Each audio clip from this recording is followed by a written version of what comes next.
Productive Disruption is a podcast presented by Rhodes Branding, spotlighting bold and innovative ideas that have the ability to reshape K-12 education. If you're looking for actionable ideas about how to operate and innovate your school, you've come to the right place. Let's get started. Welcome to another episode of Productive Disruption. I'm your host, Molly McGowan-Gorsuch, and I'm the Director of Client Engagement at Rhodes Branding. Alongside me today is our newest co-host, Blake Sherman. Hello. Thank you so much for having me, and thank you to all of our listeners for tuning in. So today we are continuing our two-part series with the Educator, Perceptions, and Insights Center, which we're going to call EPIC from now on.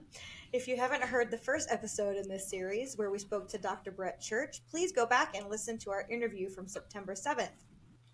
That's right. Now, today we have the pleasure of interviewing EPIC's co-founder, Dr. Luke Simmering, an industrial organizational psychologist. Luke is a partner and director of research at EPIC, applying statistical analysis to uncover turnover risks and inform retention strategies for K-12 human resources teams. Luke, thank you so much for being here with us today.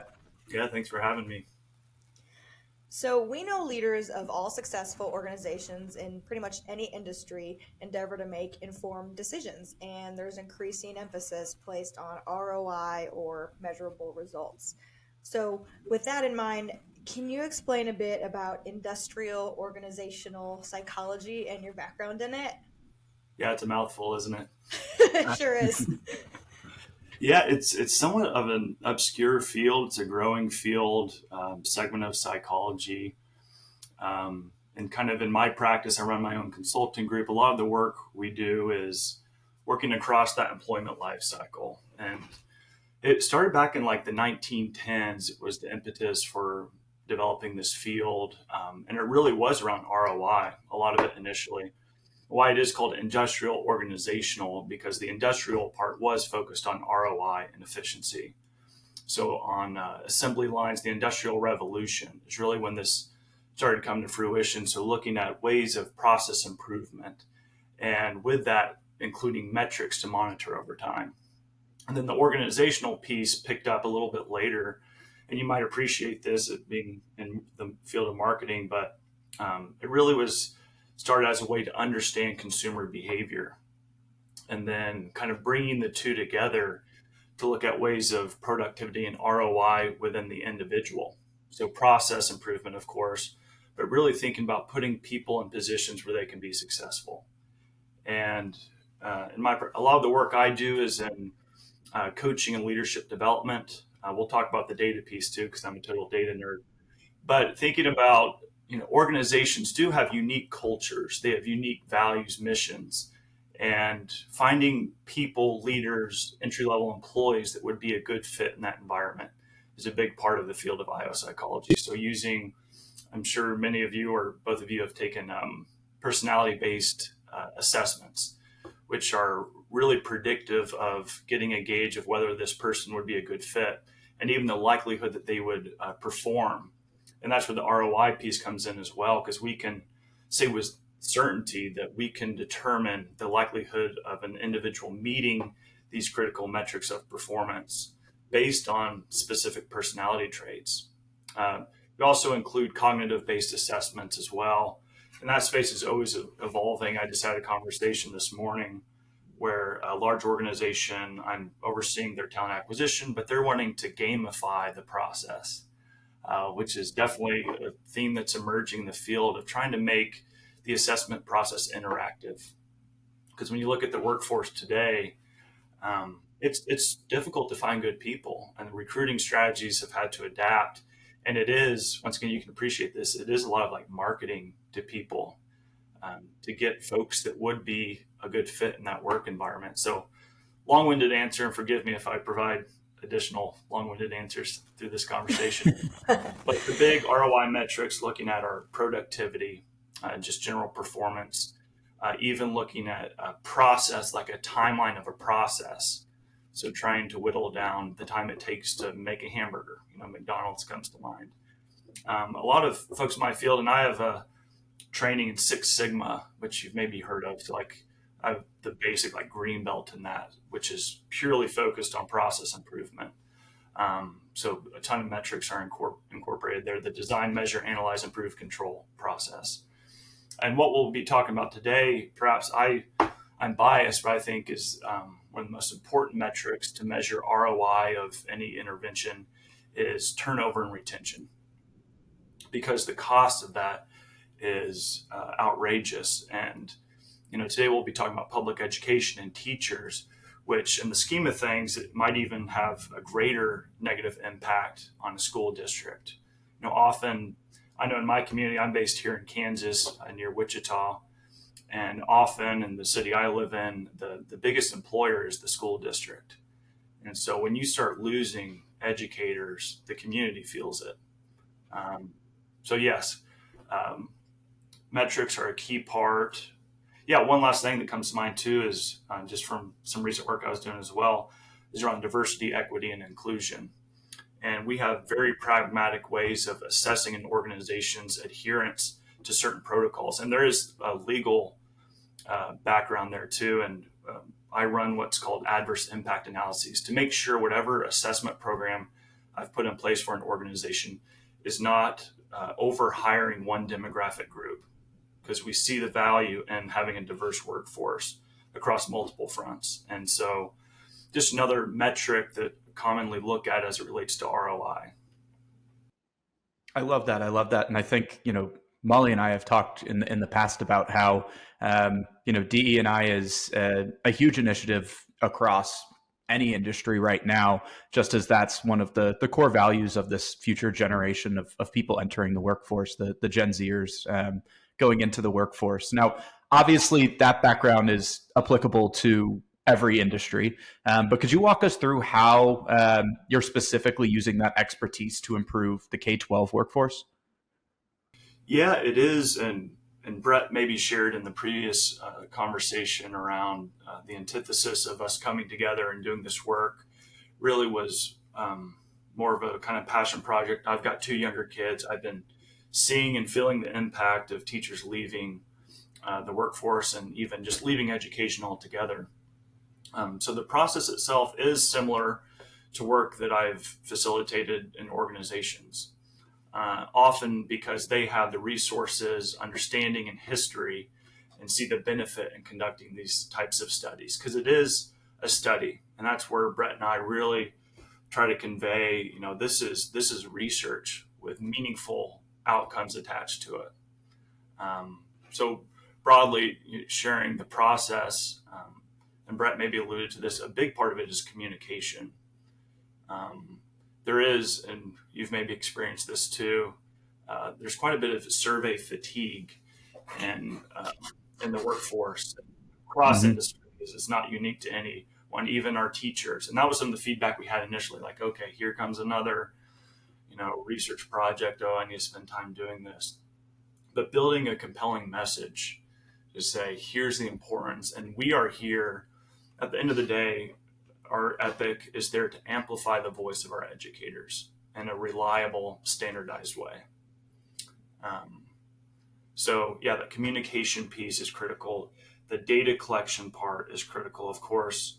And that's kind of an aha for me, coming into this and looking at other entities that have tried to conduct research in this space.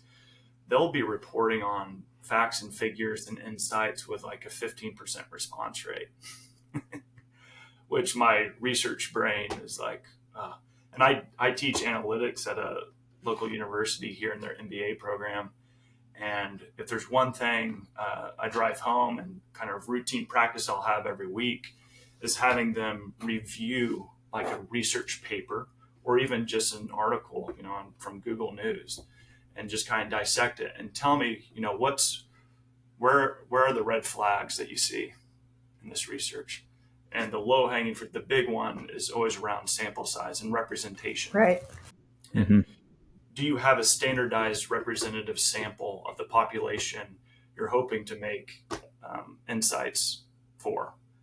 And so data collection, we incentivize participation. We have ongoing communication. We even keep it fun with some competition between kind of areas, different districts. And then where I have a lot of fun is once we feel like we've met a certain threshold of data collection, have an adequate sample, we begin the data analysis. And once again, stop me if I start going on too long.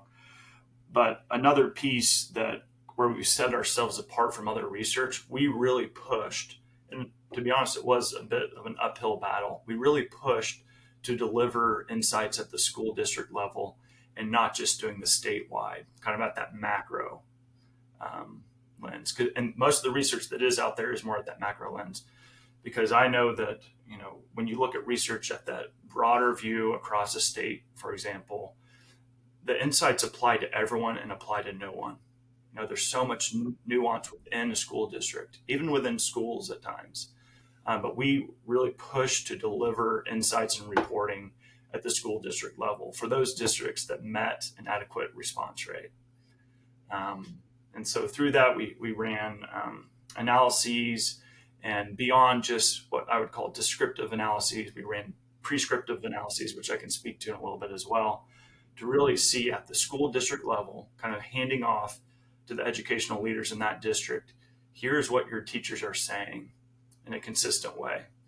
We keep our own kind of bias and assumptions out of it. We'll share best practices and maybe some of what we learned in other districts, but really kind of holding up, here's the voice of your teachers, here's what they're saying, here's the priorities, and here's how you can move the needle if you address these, 1 to 5 different areas that surfaced. I appreciated what you said about the differences in districts and sometimes even at the school levels, and how nuanced it is, and how your data really dives into what makes that school community tick, what those educators are saying. I know in my experience, my district in Henderson County looked a lot different than my neighbor in Buncombe County, even though we were only a few miles apart. And I love the idea of being able to really dive into the specific voices of your teachers and your educators. So kind of piggybacking off of that, last time Brett did give us an overview on EPIC's mission and the value to K-12, like you were talking about, the measuring and interpreting those data-driven insights on factors that are driving teacher retention within school districts. So, but in layman's terms, this is essentially doing the research that shows what educators and staff in a specific district actually care about when considering staying or leaving their job, and then working with that district to develop retention strategies that work for that specific workforce. Is that correct? Okay, sweet. I did my homework. So can you take us through what that process essentially looks like? Like, what does that EPIC and district relationship look like? I know you mentioned kind of handing things off to the leadership team. So if you could kind of take us through that a little bit. Yeah, and to be completely transparent, it's something that's always evolving too. I feel like Brett and I are learning a lot in that process, and learning from, educational stakeholders, others that work in this space, on, how we can, as I mentioned, like move the needle on some of these areas and make a difference. In Kansas, we facilitated a series of workshops across the state, which was a great resource tool. Excellent conversation came from that. And we opened it up not just to superintendents, but to board of director members, school board members. We opened it up to actual teachers in the room. So good cross-pollination of individuals in those sessions, kind of sharing some of the insights. We provided their individual district insights too, and they were able to, back to your point, you could have 2 districts 10 miles apart, but have a very different experience in what's happening day to day.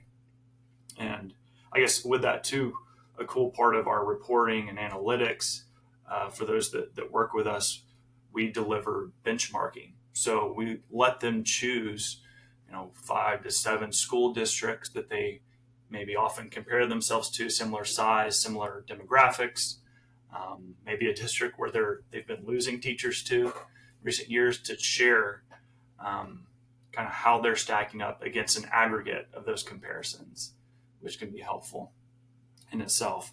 But yeah, the kind of, as I mentioned, the part that's always evolving is how we can help empower educational leaders in the district to take this data and run with it in a meaningful way. And I'll tell you, some districts have done better than others on that front, really taking the data to heart and moving with it, making tactical changes in their school district to address what their teachers were saying. For example, a big one, recurring one, was around the availability of a substitute teacher when someone's absent. That's been a struggle for a lot of districts. But many districts, because of what they learned in our data, like, oh, wow, I can decrease turnover by 10% if I increase the ability for our teachers to have substitutes by just a little bit.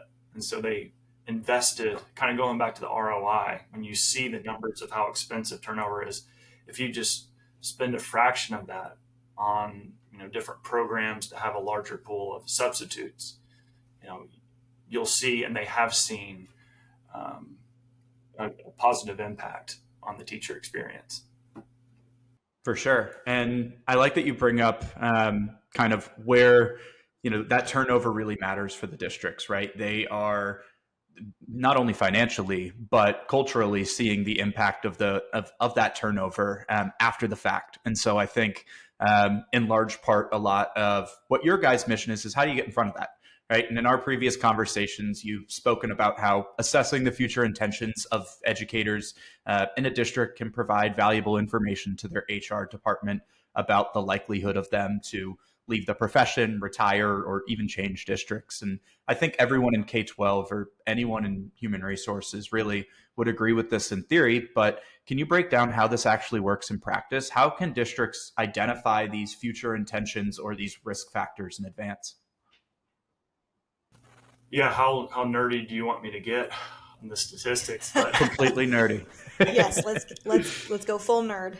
No, and that's and I'm really proud of the work we're doing in this space. And shout out to Louisiana Tech University. They have an internal consulting group. That's where I received my doctorate, and working with some of the students there to help kind of the volume of reporting and analytics, and kind of getting to nerd out with some fellow IO brains on the best way of prioritizing drivers of retention and engagement, which we haven't touched on as much within the school district. So most everyone knows what a correlation analysis is. So seeing how one variable impacts another. One I've used in my class before, kind of to show how people can misuse a correlation or misinterpret, is I worked my first gig out of graduate school. I worked at Walmart. And if you were to plot my tenure at Walmart with the stock price goes up to the highest it had ever been during my tenure there, of however many, almost 1 million people that work there. And then when I left, it went down. So in theory, I said, correlation says that I brought the stock price up of the largest organization in the country. But of course, that's not the case. And so if we stop there, we lose the ability to prioritize what's really making a difference around a teacher's engagement. So their engagement being like their connection to the district, which is engagement is then kind of leading indicator of retention. If they're not engaged, they're more likely to leave. So to kind of move from descriptive analyses and even a correlation, we move to regression analyses, which is almost holding each of those variables independently. Availability of the substitute, number of leave days. We had almost 40 different kind of predictors of engagement and retention. We hold all of those kind of separately in a unique way, and it is like a correlation on steroids. And from that we get what's called a beta weight. Once again, not to get too far in the details, but for each variable we can tell, okay, the beta weight is telling us if we were to increase the number of leave days for our teachers by this amount, we will see a 1 point increase or decrease in their likelihood to leave. So very kind of tangible. And then from that, we can tell, there's significance testing that we do and everything, all of our analyses to show like, okay, is this a random finding? Or if we were to conduct this study 100 more times, how likely would we see the same result? And we have a threshold of at least 95% certainty to say something, to tell a superintendent, like, hey, here's the highest predictors of a retention in your schools. And the Interesting. beauty in that is, if we were to just look at correlation or a lot of the other research that's been done in this space, it's overwhelming. It's like, of course all this is important, that's why we're measuring it, but having that significance testing, doing the regression, doing predictive analytics can whittle that down to, like, hey, if you need to focus on something tomorrow, here are the 3 to 4 areas where you can make the biggest difference as it relates to your teachers' engagement and their likelihood to stay in the district. That's huge. And I know I talked to Brett a little bit about this last time, but how being able to measure really what you can do now and what you can do in the future, kind of taking a look at what's most actionable right now with those results. So helping districts and leaders to plan for the here and now, and then also as they continue on their future planning for engagement strategies. So I thought that was really interesting. And then you also mentioned how you mentioned drivers, which we talked a little bit about last time, but these educator intentions are impacted by drivers, right?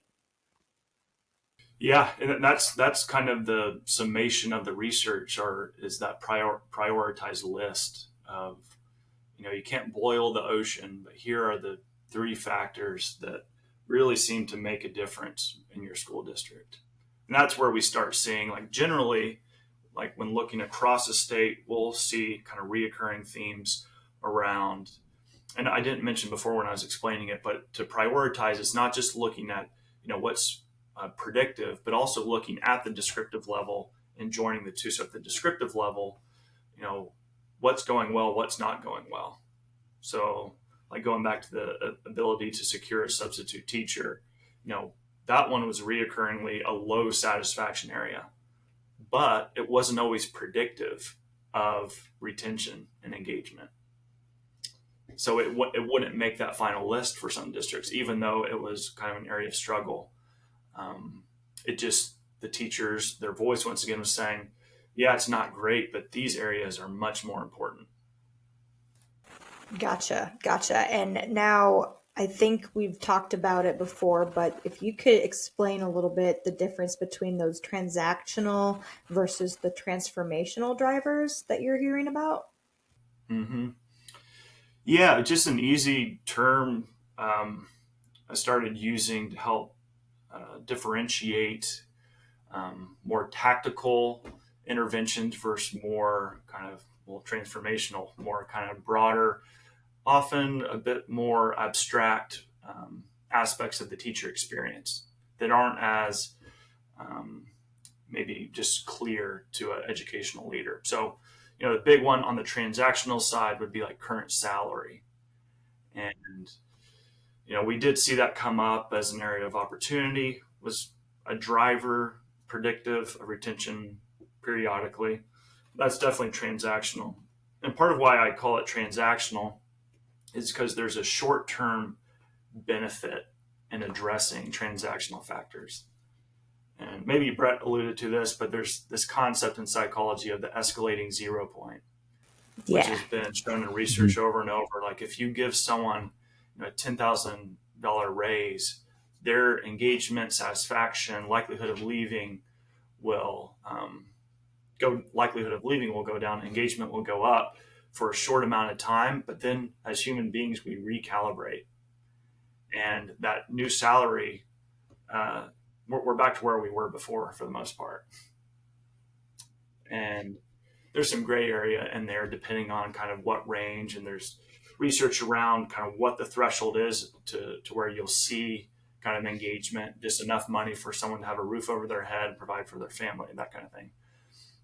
But when you start thinking about transformational factors, those are more long-term in nature, is what you see. That addressing those transformational factors, you'll see a more longitudinal benefit. And for example, like the vision and leadership of the Board of Education, that was a big one that came up. And to be honest, was a bit surprising to me. I always had an assumption that, that maybe the board didn't mean that much to the teachers. Like maybe there's a disconnect there, but wow, we heard loud and clear, like they are paying attention.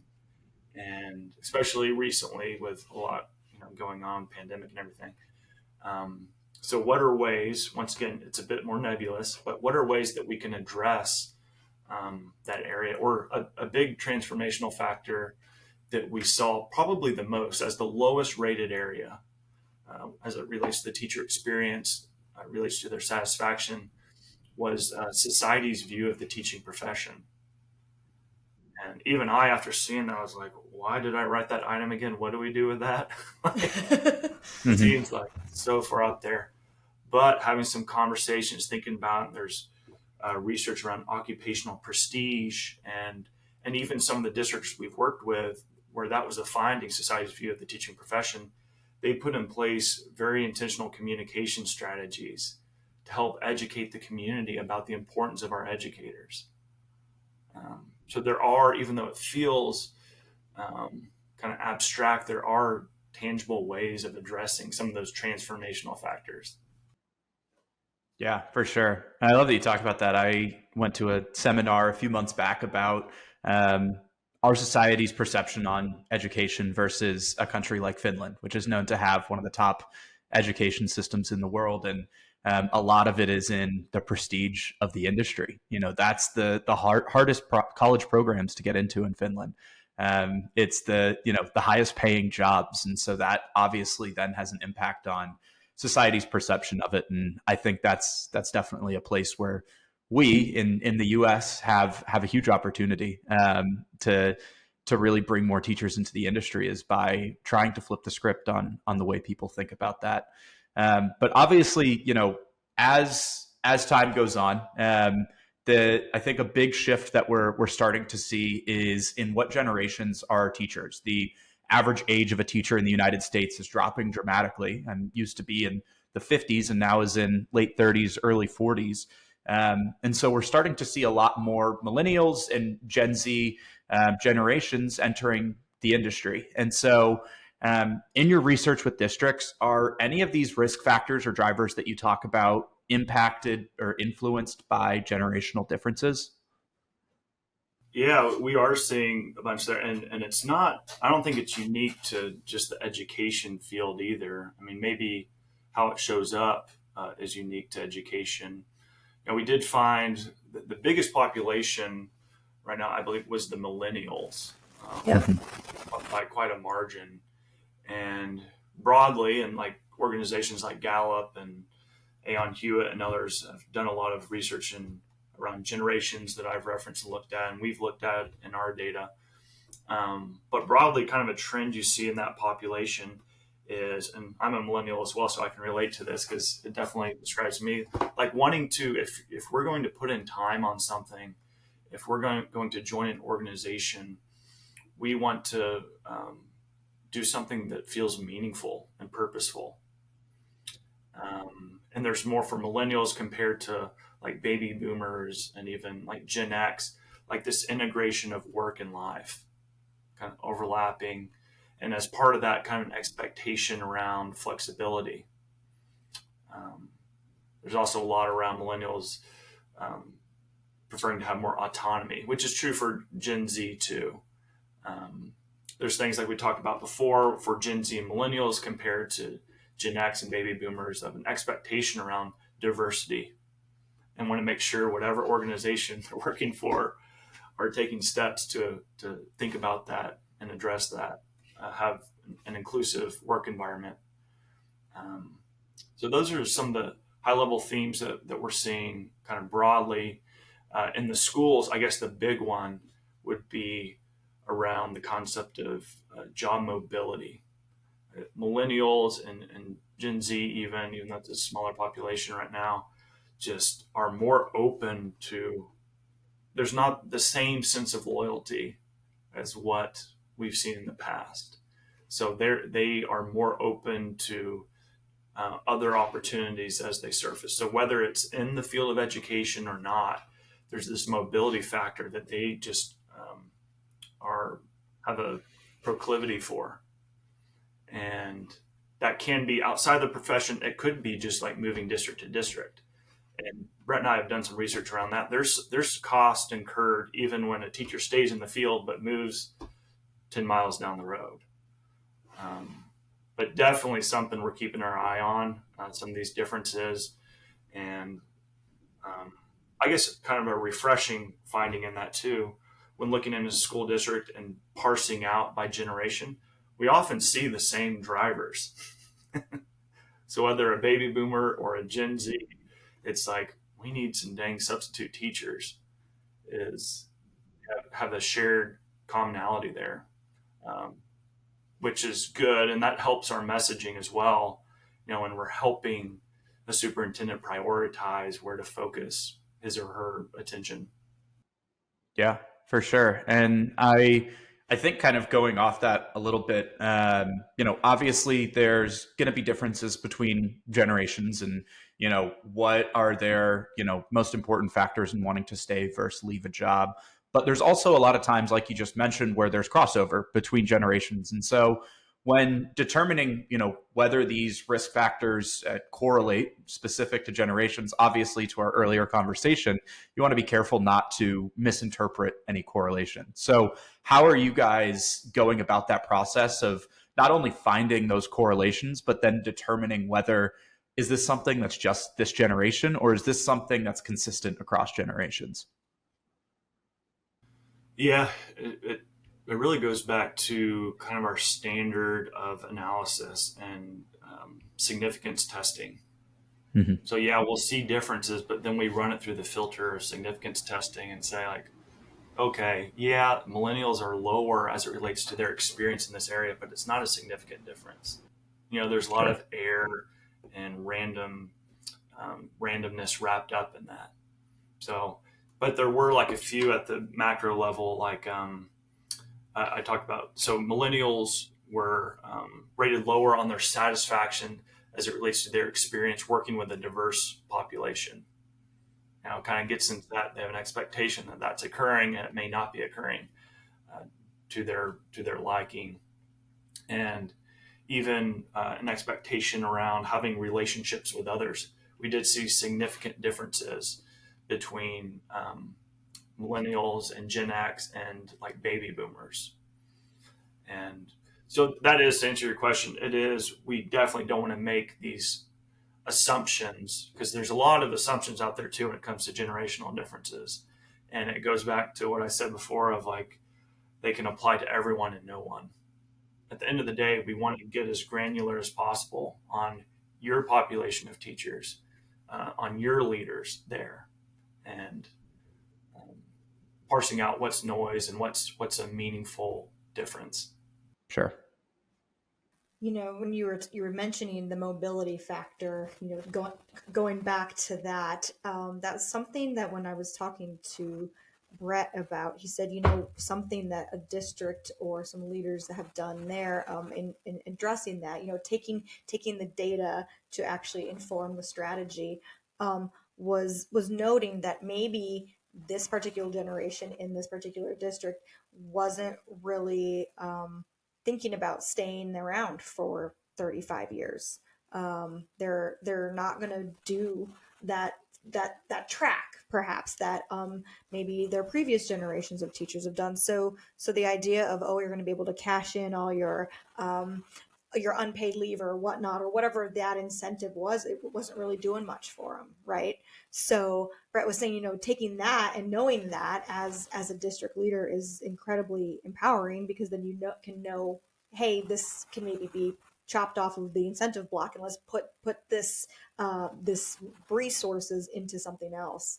So I thought that was kind of interesting, and kind of going off of that, if you're seeing some of these districts employ these retention strategies based off of this kind of data, what are some of the more innovative or proactive ones that you've seen after they've uncovered more about these transformational drivers for their educators? Yeah, and I maybe spoke to a few, like the ability to secure a substitute. We've seen districts invest in firms that are out there that help organize and facilitate that process to increase availability of substitutes, to give teachers a break when they need it, if they have a sick kiddo, if they're sick themselves. So that one comes to mind immediately. I talked about the communication piece around society's view of the teaching profession.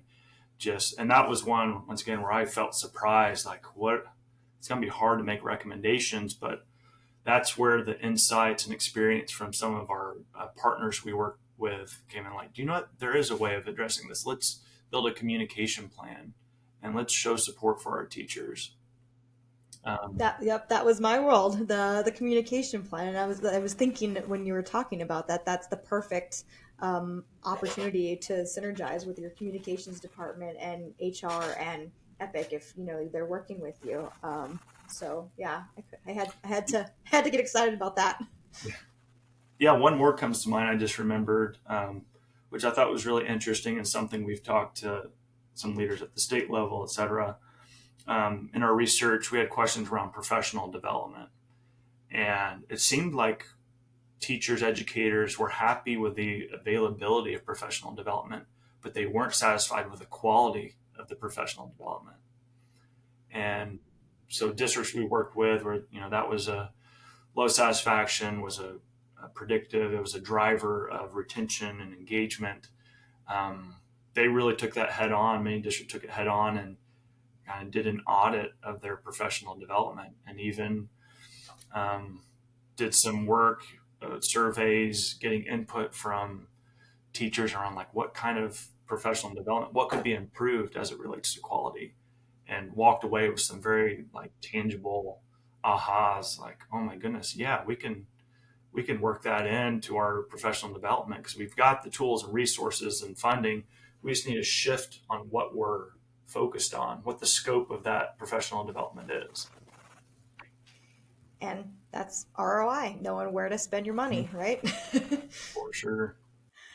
So we end every podcast with the same question. If you could wave a magic wand, what is one thing you would fix in education? Oh, wow. Yeah, not to go down the data road again, but I would, and I've talked to Brad about this, I would love if every public school institution had the ability to partner in this research. And because I think the more that participate, the more we can adapt and learn and provide more meaningful insights at that macro and micro level.